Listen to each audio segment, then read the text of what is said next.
equals does your device need fixing? We offer a free diagnosis. We pick up and deliver right to your door, no calls or travel needed. We send you a quote before repairing, and only go ahead if you approve it. Easy, transparent, and professional. Link in description. To start, gather your tools, a Phillips screwdriver and a plastic prying tool. First, power off your HP15CS and unplug it.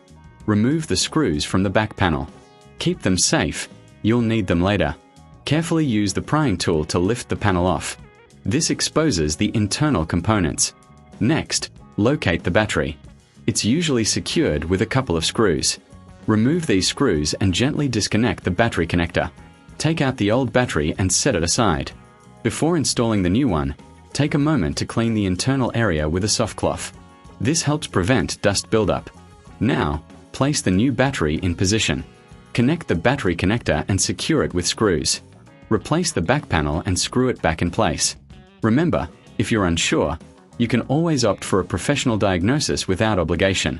We offer pickup and delivery at your home, so no calls, no travel. Get a quote before repair to ensure you're informed. Your HP15CS is now ready to go. Does your device need fixing? We offer a free diagnosis. We pick up and deliver right to your door, no calls or travel needed. We send you a quote before repairing, and only go ahead if you approve it. Easy, transparent, and professional. Link in description.